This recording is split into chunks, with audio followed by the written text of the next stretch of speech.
And I've also pointed out on this channel, and this is one of the most obvious things, your local government has absolutely no interest, really, if you think about it, in lowering the cost of housing, because they get more property tax revenue the higher the costs go up.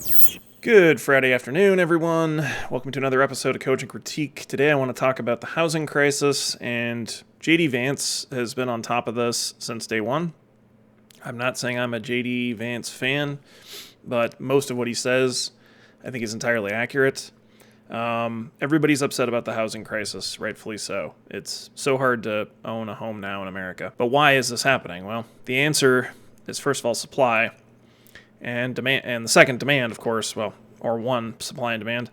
But why is there a supply problem? Well, for one thing, it's regulations. And actually, not just the federal government, but really local governments are just as much to blame. For example, where I live in Missoula, Montana, we have so many regulations.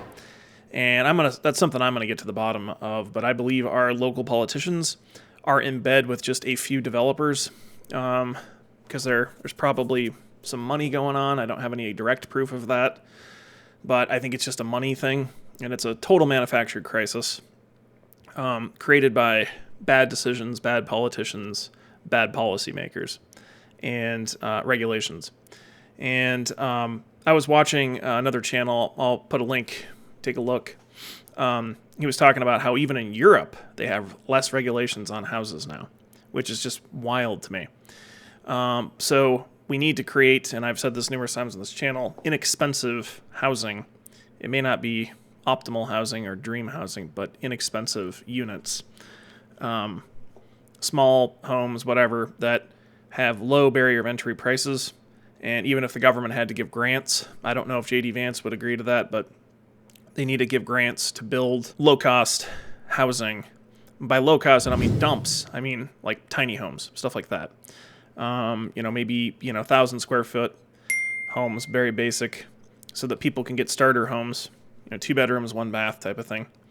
And there really aren't any of those homes like where I live. It's all $400,000 or $500,000 is where they start on up, more like $500,000. So anyway, before we go any further in this insanity, let's listen to JD Vance on this really briefly.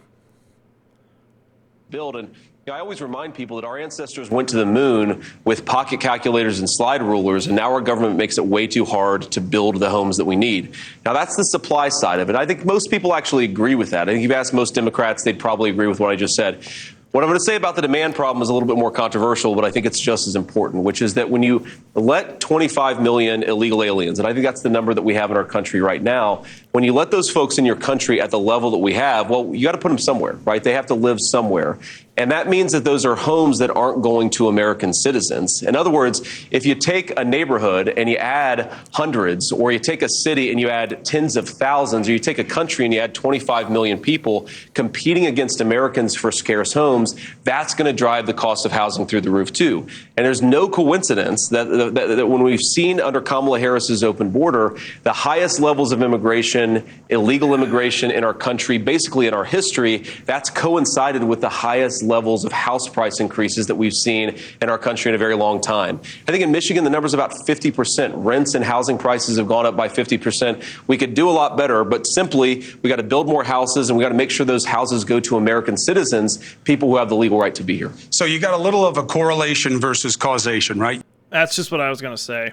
You have illegal immigration, but many analysts will say that's not what's driving the demand problem. The demand problem is interest rates pricing people out and wages not coming up enough. So give a nod to that. On the wage side, of course, not just immigration, but how do you argue that you will get wages up in America? What mechanism can...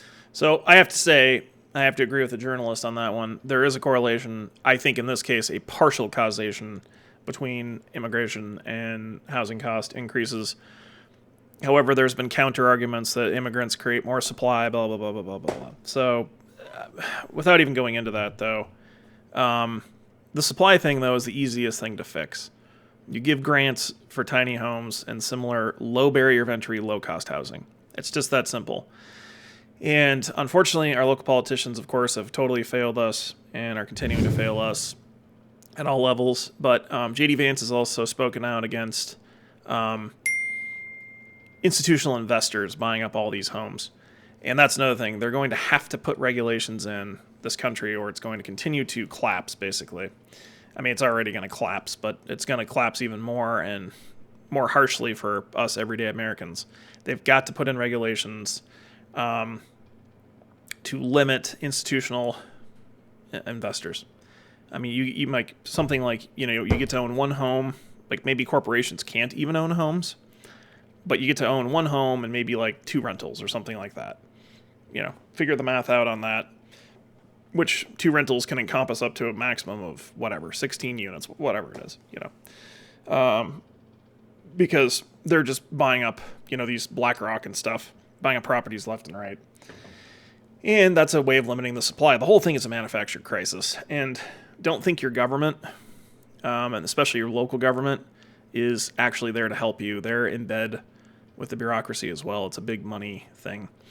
And I've also pointed out on this channel, and this is one of the most obvious things, your local government has absolutely no interest, really, if you think about it, in lowering the cost of housing, because they get more property tax revenue the higher the costs go up.